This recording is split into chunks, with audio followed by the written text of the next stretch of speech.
అర్ధరాత్రి 12 గంటల పైన చిన్న గుంతలో బూడిచి పెట్టేసాం. కోవిడ్ వాళ్ళు ఎవరైనా చూసారంటే మా పని అంతే. అసలు ఏం జరిగిందంటే లాస్ట్ వీడియోలో మీరు ఒక ఉడతనైతే చూసారు. ఆ ఉడత లాంటి దానికి ఏదైనా పేరు పెట్టమంటే శివ అన్నారు, కొంతమంది రామ్ అన్నారు. నేను వచ్చేసి శివరామ్ అని పెట్టేశా.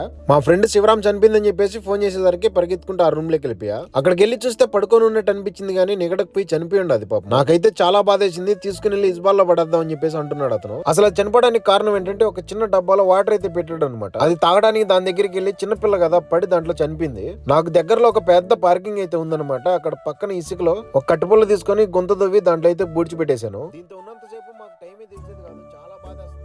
ఆ గుంతను మళ్ళీ పిల్లలు ఏమైనా లోడతాయని చెప్పేసి దానిపైన ఒక రాయి అయితే ఎంత కష్టపడి డ్యూటీలు చేసుకుని వచ్చినా కూడా దీంతో ఉన్నంతసేపు చాలా హ్యాపీగా నవ్వుతూ ఉండేవాళ్ళం. వారం కూడా తిరగక ముందే మా మొక్కలో నవ్వునైతే దూరం చేసి మీ అందరికీ థ్యాంక్ యూ సో మచ్. దానికి పేరేం పెట్టాలని అడగగానే చాలా మంది రెస్పాండ్ అయ్యారు. 100కి 90% పక్క ఇంకో దాన్ని తీసుకుని వచ్చి అయితే పెంచుకుంటాము. ఎక్కడున్నా తన ఆత్మ శాంతించాలని కోరుకోండి.